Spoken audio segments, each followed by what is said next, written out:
Bienvenue à tous pour ce nouveau numéro de l'Instant Bible. Nous sommes très heureux de vous retrouver pour évoquer la Bible. Alors la Bible, mais pour tous. Et avec moi, je suis aujourd'hui en compagnie du pasteur Pascal Rodet. Bonjour Pascal. Bonjour. Et en compagnie du pasteur Jétro Camille. Bonjour Jétro. Bonjour Stéphane, bonjour tout le monde. Alors, messieurs, vous avez accepté le challenge d'essayer de rendre la Bible accessible à tous. C'est parfois un peu compliqué, mais on y arrive. Et aussi, surtout, de nous expliquer ce que la Bible renferme au fond. Pascal Rodet, je me tourne vers vous. Vous pensez qu'un livre vieux de plus de 2000 ans, parce que c'est le cas de la Bible, peut encore parler à notre époque, nous révéler des choses, nous apporter des enseignements ? Alors je crois qu'elle est encore d'actualité pour la simple et bonne raison, c'est que les personnes qui sont dans la Bible, c'est l'histoire de la vie de ces personnes. Et la vie, qu'elle soit il y a 2000 ans ou qu'elle soit aujourd'hui, c'est la vie de toutes personnes qui doivent à la fois découvrir la joie, mais se confronter à la difficulté de la vie. Et donc c'est la même chose encore aujourd'hui. Pour vous, ça n'a pas changé? Il y a des adaptations, bien sûr. C'est pas la même culture, c'est pas la même actualité, mais les résultats sont très similaires de l'époque ou de maintenant. Pasteur Camille, je me tourne vers vous. Vous êtes d'accord sur ce point avec le pasteur Rodet? Oui, quand on lit la Bible correctement, en particulier les passages les plus compliqués, c'est d'une richesse absolument prodigieuse. Disons simplement que quand on la lit mal, on peut faire des contresens, on peut se retrouver complètement has-been avec des choses vieilles de 2000-3000 ans, mais quand on lit bien et qu'on sait contextualiser, c'est extraordinairement riche et encourageant. Alors aujourd'hui, pasteur Camille, on résume souvent notre vie avec une formule que tout le monde connaît, métro, boulot, dodo. Vous pensez que dans la Bible, on a quelque chose qui est en rapport justement avec cette routine quotidienne de la vie ? Aussi bien dans les aspects négatifs que dans les aspects positifs. Par exemple, dans les aspects négatifs, il y a le peuple d'Israël qui a été esclave pendant 400 ans. 400 ans à construire jour après jour et dans une routine terrible, éprouvante. Prendre les coups de fouet, les insultes, avoir parfois des viols, des massacres. Vraiment une routine épouvantable. Et puis il y a aussi des gens qui sont dans une autre routine, une routine de suropulence. Je pense notamment à un passage très joli du prophète Amos, dans lequel Amos fait des reproches à ce qu'on pourrait qualifier de supercapitalistes. Des gens qui spéculent, qui deviennent riches sur la tête des pauvres et qui sont dans une sorte de routine de profit et d'abus sur les autres. Oui, donc la Bible parle de situation de routine, clairement. Et alors Pascal Rodet, je me tourne vers vous. Est-ce que dans la Bible, on a l'exemple d'un personnage qui était dans son ronron quotidien et qui d'un coup décide d'arrêter de subir sa vie pour la prendre en main? Alors, il y en a plusieurs dans la Bible de ces personnages-là.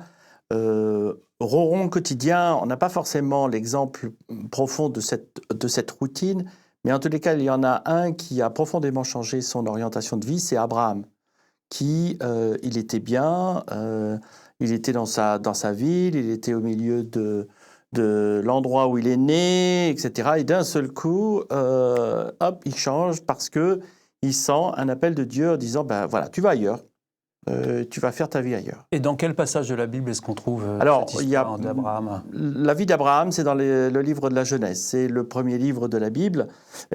Si on prend un des passages de cet exemple-là, c'est dans la Genèse au chapitre 12. Je lirai les 4 premiers versets. Le Seigneur dit à Abraham, quitte ton pays, ta famille et la maison de ton père, puis va dans le pays que je vais te montrer. Je ferai naître de toi un grand peuple, je te bénirai et je rendrai ton nom célèbre. Je bénirai les autres par toi. Je bénirai ceux qui te béniront, je maudirai celui qui te maudira. Par toi, je bénirai toutes les familles de la terre. Là, c'est un appel assez fort qui est fait de Dieu. Pour un homme on ne sait pas d'où il est exactement, si c'est un intellectuel ou si c'est un simple éleveur ou agriculteur. Mais voilà, cet homme a été choisi et il a une mission à apporter. Alors, avant d'aller plus loin dans le développement de ce texte, je pense qu'il est important de prendre conscience du contexte dans lequel se trouve ce fameux Abraham. Alors, pasteur Camille, est-ce que vous pouvez nous expliquer quelle est la vie à l'époque d'Abraham ? Eh bien, à l'époque, la vie d'Abraham, c'est celle de la vie de tous les habitants du bassin mésopotamien. Donc, il était probablement agriculteur ou cultivateur, éleveur de bétail, ou alors artisan, je ne sais pas trop en fait.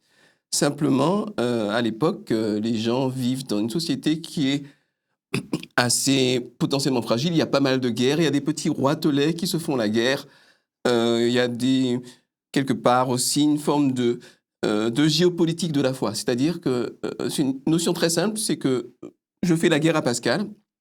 Moi, je suis par exemple un adorateur d'Ishtar. C'est un adorateur, par exemple, de Dieu. Et si je fais la guerre et que je le bats, ça veut dire que mon Dieu est plus fort que son Dieu et que Ishtar a battu l'Éternel.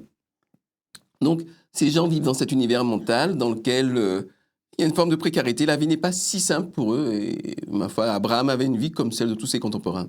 Alors, pasteur Rodet, ça veut dire qu'à cette époque-là, tout le monde était croyant ?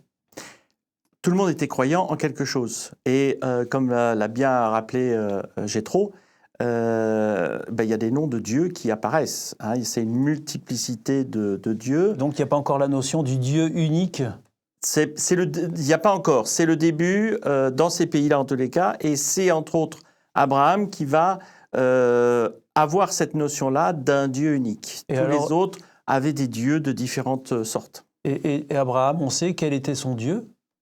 Avant, non. On suppose qu'il y avait ce côté où il y avait déjà une tradition qui vient justement de sa famille, puisque Adam et Ève, c'est quand même avant. Il y a donc tout un espace entre Adam et Ève et Abraham, où il y avait une tradition d'un seul Dieu, de croyants qui avaient qu'un seul Dieu, le Dieu, l'Éternel. Et donc, on ne sait pas grand-chose sur la relation qu'Abraham avait justement avec ce Dieu ? Pas avant cet appel, en effet. C'est quelque chose qui faisait partie de la routine de tous ceux qui croyaient en un seul Dieu, le Dieu créateur, le Dieu de l'Éternel. La notion d'Abraham arrive parce qu'il y a cette notion où Dieu, justement, ce Dieu unique, lui dit maintenant, tu vas quitter ton foyer. Et alors, est-ce que vous pouvez revenir sur ce que Dieu demande à Abraham, justement, qui est assez saisissant quand même? Alors, c'est assez saisissant, c'est vrai, pour plusieurs raisons. Si on reprend en effet le texte, il y a 2-3 notions ici qui sont importantes. Il y a la notion de quitter. Et alors, dans le texte, c'est très intéressant parce que l'Éternel lui dit, tu quittes ton pays, ta famille, ta maison, ton père. Ça rigole pas. Hein. Ça rigole pas. Hein, c'est assez intéressant. Mais c'est aussi, dans cette phrase qui est dite par Dieu, c'est tout son univers qu'il doit quitter. C'est tout ce qui est de sa racine, de ses racines, de tout ce qui est non seulement sa famille, mais aussi tous ceux qui sont autour de lui, puisque c'est quand même quitter le pays. Et qu'est-ce qu'on doit comprendre au fond avec cette demande que Dieu fait à Abraham? Quel est le sens de cette demande?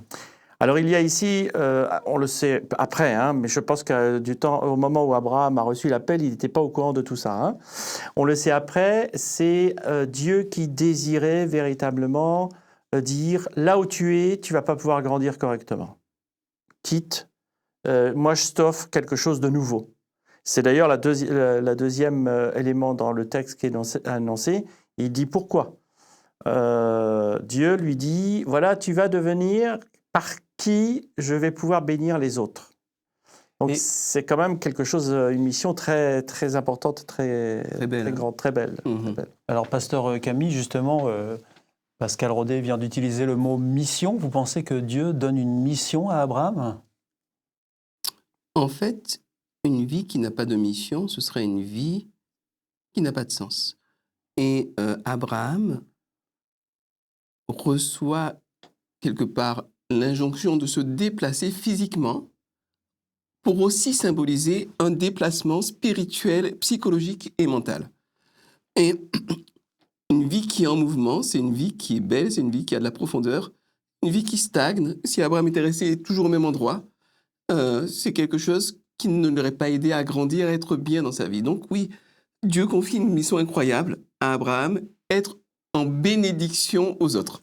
Alors- À tous les habitants de la terre, c'est comme extraordinaire. Alors donc cette mission donne un sens à la vie d'Abraham et on constate quels sont les changements qui sont opérés dans la vie d'Abraham à ce moment-là? Pas à ce moment-là, mais en fait, il y a deux dimensions à cette mission. Une dimension directe, va, témoigne de qui je suis autour de toi, fais du bien aux autres. Et puis il y a une dimension indirecte. Parce qu'au travers d'Abraham, il y a tout un peuple qui va être issu, et qui va être le peuple d'Israël, on va venir, et de ce peuple d'Israël va venir celui qu'on appellera plus tard dans la Bible le sauveur de l'humanité, Jésus-Christ. Donc je ne vais pas développer parce que ce n'est pas le sujet d'aujourd'hui, mais de manière directe, Abraham est en bénédiction aux autres, et de manière indirecte aussi. Et alors donc, donner un sens à sa vie, c'est là où finalement on rejoint cette notion évoquée en début d'émission, qui était le fait que la Bible, qui est un livre vieux de plus de 2000 ans, nous parle encore aujourd'hui. Mais est-ce que dans l'exemple qui nous est donné, on s'aperçoit que Dieu parle directement à Abraham pour lui donner cette mission et donner un sens à sa vie? On peut s'attendre à ce que Dieu, aujourd'hui, nous parle encore directement comme ça pour nous donner une mission? Alors, je me tourne vers vous deux à la fois. Alors, Pascal Rodet. Moi, je crois profondément que Dieu nous appelle encore à cette mission. Rien que le fait de dire, de lire la parole de Dieu, de lire les évangiles, de lire la vie de Jésus, qui me dit je suis venu pour toi, fais le bien autour de toi, c'est une mission. Et c'est quelque chose qui doit nous interpeller en disant la vie a un sens à partir du moment où je comprends l'appel que Dieu me donne au travers du Christ, au travers de ce que je peux lire dans la Bible.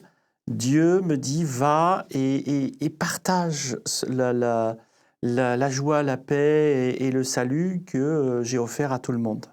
Alors, et vous, Pascal Rodet, quel est l'appel que vous avez reçu de Dieu? Quelle est la mission dont vous êtes investi par Dieu?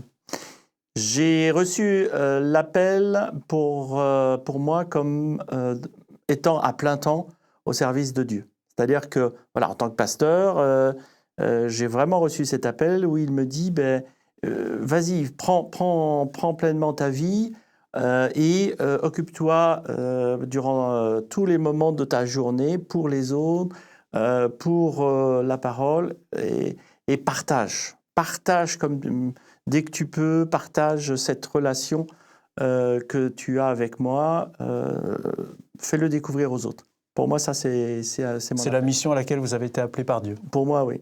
Et pour vous, pasteur Camille, quelle est la mission que Dieu vous a confiée? Mais à mon sens, la première mission que j'ai reçue, c'est de prendre soin des miens. Prendre soin de ma femme, de mes enfants. La mission, c'est un grand mot qui peut recouper plein de réalités très différentes. Il n'y a pas besoin de partir faire de l'évangélisation dans le désert, en Papouasie-Nouvelle-Guinée ou dans des pays reculés, très lointains, etc. En fait, la mission, elle commence par des choses toutes simples avec les gens qui sont autour de moi, comment je les traite, comment j'en prends soin, comment je me mets à leur disposition, comment est-ce que je leur fais du bien. Et puis, ça peut être après plus. Dans mon cas, j'ai été appelé à être pasteur. Et puis, un pasteur un petit peu spécialisé dans la technique en plus. Voilà, donc j'ai reçu une mission un petit peu particulière, mais ça aurait pu être tout autre chose dans n'importe quel autre métier. Il y a une manière d'être, de vivre, qui fait que notre vie a du sens et qu'elle est conforme à la mission que Dieu nous confie. Et donc, en rapport avec cette mission, votre vie a changé concrètement? Radicalement.